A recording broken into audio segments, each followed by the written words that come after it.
All right, everyone, welcome back to coverage here of the MagicOnline Champion Showcase here. My name is Corey Baumeister. This is SCG Richmond Champion over here, Mr. Eli Kassis. Eli, how you doing? Pretty good. If I recall, that was a team event, wasn't it? Let me double check. Let's see. Yes, that was a team event, and I remember that one fondly. I don't get to call out my own accomplishments when I'm introing the guest very often, but we've won a few in our day for team events, which has been fun. That was such a fun event, too. We had such a great teammate in Pete Ingram, too. That's right. Pete did some carrying this time, and we still got it done. But the other players that got it done, we are down to 4 players here in this Vintage Cube that still have a chance at holding that Vintage Cube trophy at the end, which will then get them to the World Championship here in 2026. So I don't want to waste any time. Let's get on into the match here and see who our main feature is going to be here for round number 2. And it's going to be Adam on the left, who we just saw take down this last game in really impressive fashion, versus Zompa here. Zompa on the right here. We haven't really seen so far, but Zompa's list was that really excellent Time Walk MOCS Ruby deck that we're going to see in a second here, so I'm really excited to check this out. We had the Legacy Showcase qualifier winner in the form of Adam, and Zompa ended up taking down the standard showcase qualifier here to get to the MagicOnline Champion Showcase. So let's start by taking a look at Adam's list, give people a quick reminder, even though we just saw it. Eli, walk us through this one more time and just specify, is it good to activate Portal of Phyrexia 3 times in a row? A little good. This is obviously the blue-green artifacts deck we've reviewed a couple times now. Channel can be this, like, cheat some Ugin portals into play, and it has some, like, good counter magic, and the deck's looking at cohesion of spells to do something quick and fast and brutal to overtake the opponent. I think this is going to be a little bit of an uphill battle for this blue-green deck, as the opponent has a MOCS and a Time Walk and a Fiery Confluence. So this is going to be a tricky one for Adam. If I'm Adam here, I'd be really leaning on my counters to make sure I don't get blown out by a destroy 3 artifact spell, and then I'm trying to have some kind of quick start, maybe Skydiver and steal their MOCS Ruby if I'm lucky. You know, something has to come together fast and cohesive. Otherwise, I think that Adam's going to be on the back foot here. That's for sure, because let's take a look at Zompa's list here on the other side. And as far as the grades go, I believe this was your highest grade, so aka the favorite to win the format. Walk us through this absolute masterpiece. Yeah, I mean, having MOCS Ruby and Time Walk, 2 pieces of power on top of a sick curve. Like, we could turn one Tamiyo, which is just a fantastic play. But we have fallback plays of Spell Piercing, what they're doing, Dragon's Rage Channeler using Lotus Petal to play a 2-drop, or Ruby to play a 2-drop. So this deck's just always going to be, like, quick out of the gates, and then it doesn't have a high end of the curve, which is pretty nice, actually. And if we need to do something with the extra cards, we even have Tersa to pitch to them. We have Layla to, like, go get other things going. We can use Gut to, like, turn these, like, smaller cards that aren't very useful in the late game, like Lotus Petal, into a 4/1 Menace, or a Rabble Master token with Gut can line up perfectly if you stack them right and turn that 1/1 into a 4/1 Menace. So there's, like, synergy, really cheap spells, great acceleration, power, Time Walk. It just does it all. And then it has Skull Clamp to draw extra cards too. It just has everything you want. Even its mana base is great. We have the Duel, the Verge, Starting Town, and we even get the free Otawara, and there's even some legendary creatures to make it cost cheaper. It's just a pretty sweet spot to be in. Too. Yeah, and I mean, honestly, the one thing I want to see, I'm such a huge Tamiyo Inquisitive Student fan, being able to flip that, rebuy Time Walk, anyone? Ooh, that's going to be a sweet one. Good catch. That would be spicy. So, this is our main feature, our other undefeated match. We do have Allison, who we saw take down Nathan Stoyer, versus Tom White here. McWinsauce will be the other side of this, playing for the pod. But in the meantime, let's jump on down here to our main feature match and see who is going to be competing here for the pod. So looking up at Zompa's opening hand, Lotus Petal, that would look a lot better if it was, let's say, the MOCS. But maybe a sketchy hand, and then down below, I mean, that is a collection of cards, I must say. Not the worst collection of cards. The Workshop can turn Chalice into a Soul Ring on turn 2, and maybe there'll be some Displacer Kitten synergy with something else that we top deck. So I imagine it's going to be a keep there. I'm a little bit more surprised at the blue-red deck's keep with the Lotus Petal mana base. I think this is a little bit more high risk, but if it's open deck list, then maybe we know that this Malcolm will be uninterrupted, so we know we're drawing 2 cards a turn, and so maybe the expectation is that we won't get stuck too bad. And, drawing the land right off the top. It's not an island, so maybe it's not the best land, but here is going to be that ever-flowing Chalice for 2. Do you Spell Pierce this? It's tempting. I know, it's so tempting. I honestly think you have to. You're forced to, and thanks to drawing the mountain, you have some other plays so that you don't have to lean on playing the blue creatures. Here is one of our new additions here from Omen Path, Nia. Being able to just have a 2/1, play with the top card revealed, and you're able to play that as long as that creature remains in exile. Didn't get a good look at what exactly was exiled, but I have a feeling we're going to find out pretty soon. Yeah, and these draws from the blue-red deck are just lining up really nicely. Yeah, not missing on lands. I know, right? Now we are completely flooded.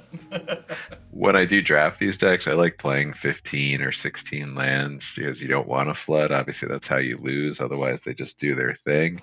But yeah, I mean, that was pretty ideal. Keeping a 1-lander and drawing 3, and then maybe missing from here.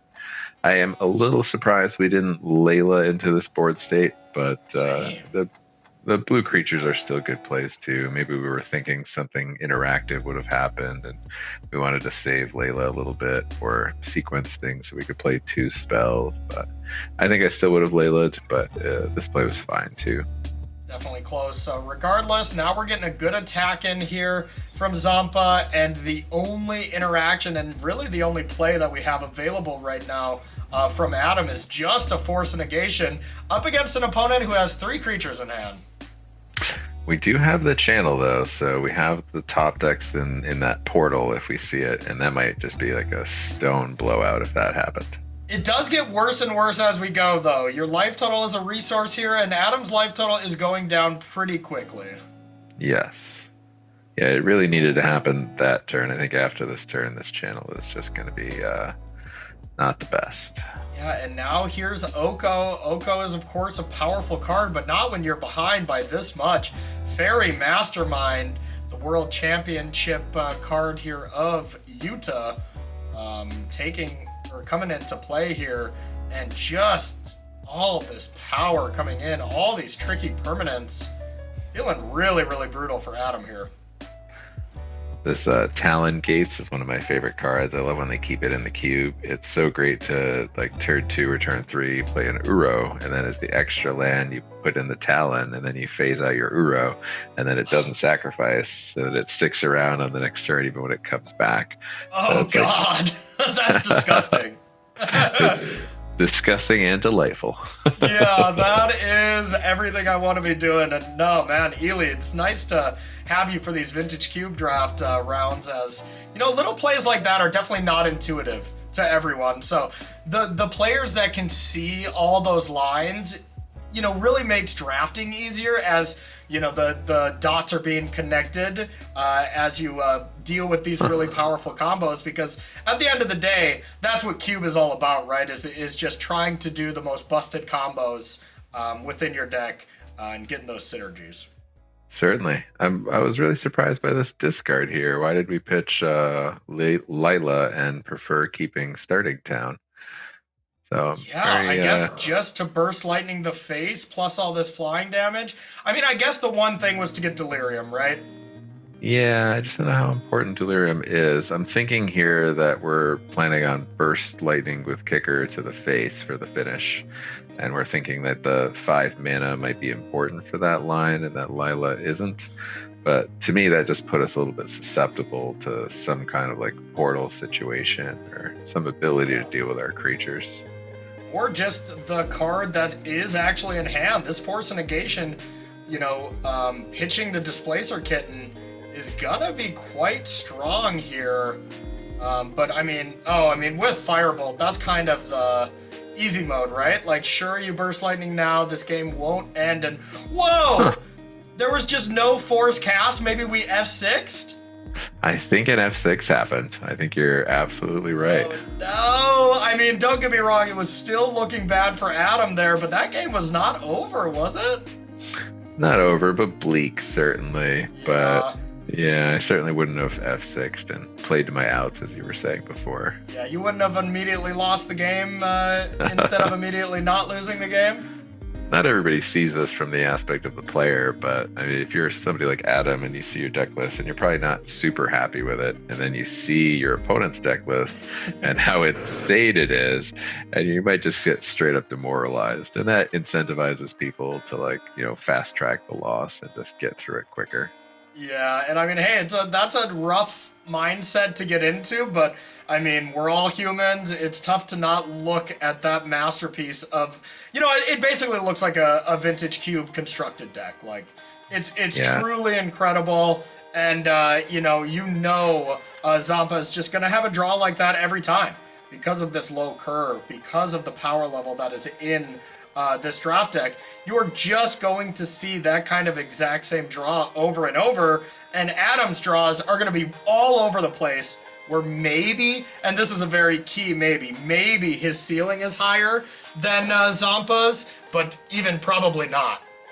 Yeah, maybe not. I think you're right. I think the only thing that can beat Zampa's deck is possibly Tom White's deck. I think McWinsauce has the formula to play control versus aggro and maybe trump the powerful cards that Zampa has. But even then, I think it's going to be a battle, and I'm kind of excited to see the finals if that's what we're seeing. Yeah, I love that you've already written off Adam here, okay? But we got some magic to go here. Adam's still got a solid chance. And looking at these opening hands, something that you alluded to might actually happen here is that Skydiver stealing a MOCS Ruby. That's big game. It would be, but it's not going to be on turn 2, so Zampa's going to have a chance to play 2 different things and possibly see it, and then Adam's going to have to decide between Skull Clamp or MOCS Ruby, potentially. So this is going to be an interesting game, too. There's not a great 2-drop in Adam's hand either, because they won't be able to deploy Skydiver if they're planning on kicking it, which they will plan on. So this is going to be a Triome Expedition map turn, which is just so slow. So I'm still thinking that Zampa's probably pretty far ahead. Yeah, God, Zampa's deck is just so sick. I mean, come on, look at this. Turn 1, a very respectable creature. Turn 2, Tursa. Put a Firebolt into the yard as well as this extra land if you want. Like, didn't even discard, the same cards I would have. Kinda doesn't matter as, man, his hand just looks incredible. I am with you, though. I'm really surprised we didn't keep Malcolm here, even if it's just a draw 2 for Skull Clamp. That still seems pretty good. I guess, the fact that you can have a Firebolt for this card that is going to come down. Sure, the MOCS gets stolen, but now just being able to just Firebolt it, get it out of there, and the rare, I was going to say Skull Clamp, to just equipped up, but hey, sacrificing a blood to get a pump here looks pretty solid as well. Yeah, and you can tell that Zampa has a lot of experience with this arc and playing a lot of vintage Q, because a lot of these plays are being made smoothly, cleanly, and fast, not needing to think it through and see what some of these newer cards actually do. Whereas a lot of people haven't cubed as much as this, and they need to say, oh, does my card do that? I need to make sure first. Mm-hmm.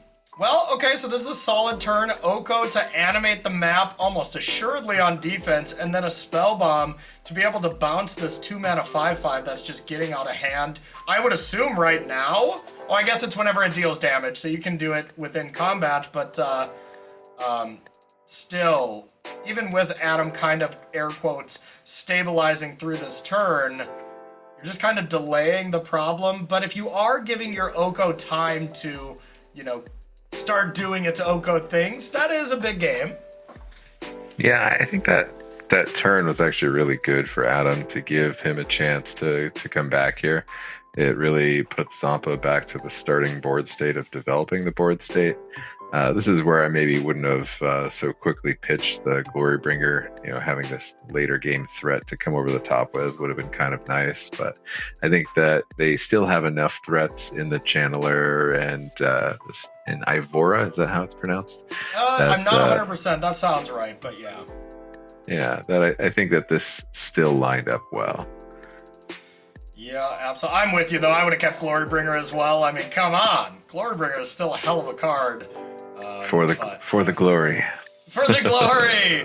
So we get a couple of decent creatures here. MOCS Ruby turning into a 3/3. Displacer Kitten coming down, and that Horizon Canopy coming into play to at least sacrifice it. And Oko to 6. But as it stands, if we can get this DRC into the air, you know, God, Adam's at 6. Which we can, right? I think it's game over right now. Yeah, you can just skull clamp the DRC here and just Lethal. attack for 4, right? Yep. So all right. The prediction came true. Yeah, you did really see that one coming, and it made a lot of sense. Zompa's deck is incredible here, and that looked easy, I must say, for Zompa, advancing to the finals here. You know, in really kind of easy fashion, wouldn't you say? Very, and if Tom is their opponent in the finals, I'm going to make a prediction that Tom is going to win, which I think might surprise you. Okay. Yeah. Well, I did get word that Tom White did win his match, so won it pretty quickly. We're actually going to be jumping into a backup match where we're going to be checking out Yuuki. Yuuki Ichikawa has a loss already, but, you know, is one of our most established player, if not the most established player, and still has a really sweet deck. So we're going to jump on into that match and take a look at these deck lists here. So Yuuki on the left, we got Jessy on the right, and there is the numbers in gold there. That means this is our highest win percentage amongst all the players, and let me tell you, Yuuki Ichikawa here from Japan with 66.2% win rate here in Cube. Eli, that's a nice number. Oh yeah, great stats, and not even a high cube match number, but high enough that it's a high enough end value that it's an established value we can rely on. So It doesn't have the most experience with cube. Jessy has almost 3 times as many cube matches, but like a much lower cube percentage win rate. So that just shows some of the natural talent that Yuuki probably has for cube. Oh yeah, and I mean, Yuuki was literally in our last MOCS here in season 1, you know, and ended up queuing for the Pro Tour, and is kind of back on the train because of it. And you know what? Queued via the Modern Showcase qualifier as well. So way to have you back, Yuuki. Big fan of him. And then Jessy, of course, qualified via the Open number 2 here from the United States. And we're gonna jump on into this match and see who's gonna take this down. And you know, these players are still playing for a ton of money, and this is Yuuki's deck here. Walk us through it, Eli. Yeah, this is the combo deck we talked about before. It's kind of missing the important LED, but it has the ability to find anything and do powerful effects. So if Yuuki gets enough time, Yuuki wins. It's pretty hard to stop this deck. Underworld Breach banned in Modern for a reason. To compare with it with Brain Freeze, you can kind of just take out your opponent's entire deck. Probably Yuuki is running cards like Mutagenic Growth to have a free spell to play off of Breach just to get the storm count high enough. So a lot of interesting things that could happen here. But I know, right? But it's funny, but it probably is the right fit for the deck. You probably just need something like that because Yuuki didn't get any zeros. And I mean, you could gush, but you can only gush so many times. You only have so many islands, ain't that the truth? So okay, let's take a look at Yuuki's opponent here. This is Jessy. Jessy did fall to Adam there, where we had that absurd portal turn. But how do we like Jessy's list? Jessy's deck, I like it a little bit more in that it has cohesion, but I think that Jessy has an unfavorable matchup in combo here. So like our things like Fractured Identity, Solitude, Path to Exile, they don't do a whole lot here. So we can be answering things and our opponent doesn't have anything to answer. So if it's a draw spell or an enchantment, like we better hope we have Cathar Commando to deal with Breach when it comes in. And then like our 4-mana Planeswalker is kind of presenting a slow threat, so it doesn't have like a lot that can really pressure the opponent fast enough. So I'm thinking Jesse's going to be an underdog, even though I like Jesse's deck a little bit more. Yeah, it is kind of the classic mid-range style deck where you want to be playing against a lot of creature decks versus a combo deck where, yeah, all of a sudden, Jesse's going to have to sideboard out a lot of those cards as, well, Yuuki's creatures are maybe not amazing. So let's jump on into the match and see who takes it down. All right, we are starting at game number 2 here with Jessy taking down the first one here. So we'll see this in a post-board sideboard world, and how do we like these hands, Eli? Jesse's hand is a snap keep, has early interaction and some pressure, which I think is very important. I don't think that Savannah Lions type creature in Jesse's hand was in the main deck. I think that's probably just a smart sideboard in. Hull Breacher is just busted against Yuuki's deck, so that was an excellent top deck. If we make it that far, which I'm sure we will, because Yuuki can't kill very quick, that card is going to be real dangerous. Yeah, really, really good. And Yuuki's hand might look a little sketch here with the one-lander because, well, it kind of is, but in a way it also is not. So getting the Oliphant to make sure you hit land 2, and now we rely on top. There's a land on the top 3, no matter what, Yuuki is kind of all good. But hey, you do run afoul here where if there's no land on this top, we're done, right? Many people have done the I rely on top to hit a land off the top 3. It's a pretty established play. Yeah, the way that does it work? Most of the time, yes. But the way this lined up, you have 4 looks at it, and with a 17 land mana base, that means you have 15 lands left, 31 cards, so almost a 50% chance of drawing a land when you draw a card. So looking at 4, you should be good to get a land most of the time. I think the odds are like 88% that you're going to hit a land. Never tell me the odds. Let's just find out if Yuuki does it. And oh no! Oh, that's my a gosh. wheel. We didn't see exactly what it was, but how about that, Mr. Number Guy? Yeah, that was rough. Some consideration to, like, we were going to look at the 4th card with top, because you can draw with it on your turn after you've drawn to look at the 4th card. So I was taking that into account with the numbers. With only 3 cards seen, I think it was 75%, so a little bit short of where we would have wanted to be. Well, looks like Yuuki hit the 25%er here as no way Wheel of Fortune was like, you know, the card you wanted there. With Yuuki looking at the top 3. So now when it comes to Yuuki's next turn, do you upkeep top? Or, I mean, I guess you have to, right? You do certainly want to. The downside of this is you would like to play a 3-drop, but you can never do that by drawing because you know the top 2 cards aren't. So maybe you draw an island and then play this 2-drop, but wow, that's pretty savage of missing again. Fine. I don't even know if Underworld Breach. Yeah, I don't even know if putting Breach into the hand does anything for the hand. It might as well have been a dead draw, which means the next card is even worse. And so that's really bad. I have had fun scenarios like this where I breach myself just to mill myself 3 to make top live again. Yeah, okay. That is fair, but yeah, oh my goodness, especially with Hull Breacher here, and the fact that you have 2 wheel effects in your hand, like, this is going horrifically bad for Yuuki. Yeah, I'm pretty sure Yuuki is getting dunked on here, and Jesse's going to have this one as a pretty easy or quick 2-0. Getting to dismember here, and then attack for 6, and then having Ophelia to play. I just don't see many avenues to Yuuki winning this game. And looks like Jesse's prioritizing playing the Pride and then following up with Ophelia to then dismember rather than getting in the extra 3 damage, which is also fine. I mean, the one play that I would be trying to line up here, and I don't even know if it's correct, but it'd be what I'd be trying to do, like in the fun, I'm playing Vintage Cube at home, you know, in my pajama pants type thing, is try to dismember Yuuki's creature, play a land, warp a Riddler, attack with Ophelia, and, you know, get rid of the Riddler to have it being play. And, I mean, that play looks amazing, right? Like, tap out, you get to dismember the Arcanist, play the other 2-drop there, Riddler to draw 2 cards, then it gets blinked out, and you get to draw a 3rd card. That's what I would have been doing there. So yeah, but some of that is value for the sake of value. Well, we still have like the same kind of clock, and we know Yuuki's list. It's not like we're gonna get Wrath of God or anything. I know, like that. Eli, okay? I know it maybe wasn't the correct play, but that's what I was doing because it's too sweet, okay?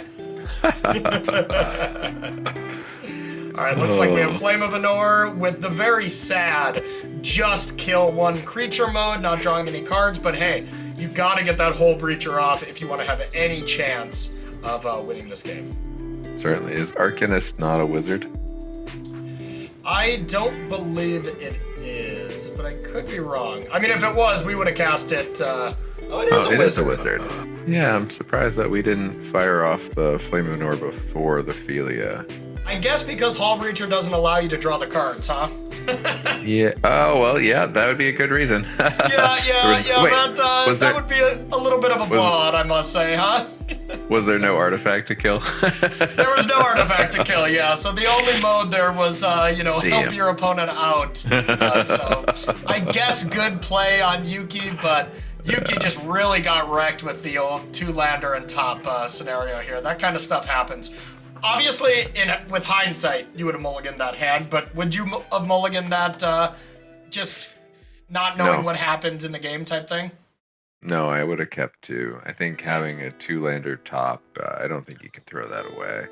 I think it might just be another faultiness to how Yuuki's deck ended up shaping out. Not getting Lotus Petal or LED or Lotus or any of these things that are 0-mana artifacts that add mana. Even not having like a Metamorphose, like anything that would funnel this deck to do something. I think that really crippled this deck. It ended up making it almost a train wreck, I think.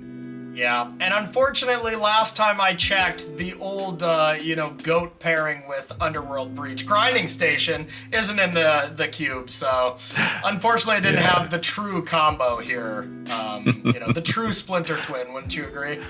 Is that one near and dear to you?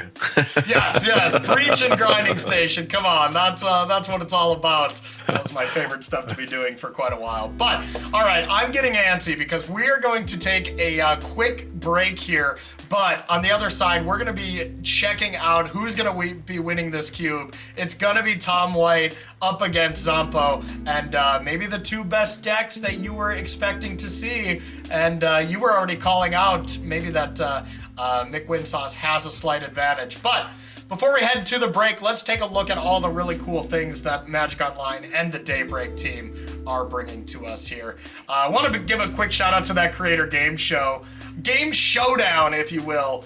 Next Saturday, October 18th, 8 creators. There's going to be one winner. They're doing a bunch of goofy stuff that is a ton of fun. Drawing contest, different trivia games. Always have a ton of fun going on. I watched some of the other ones, and they were really fun to watch. So make sure to check that stuff out on MagicOnline's Twitch channel here on October 18th. So thank you so much, MagicOnline and Daybreak team, for bringing us the greatest online tournament here, the MagicOnline Champion Showcase, and other great events like that. So we're going to take ourselves a very short break, but on the other side, round 3 of our cube round. So don't go anywhere.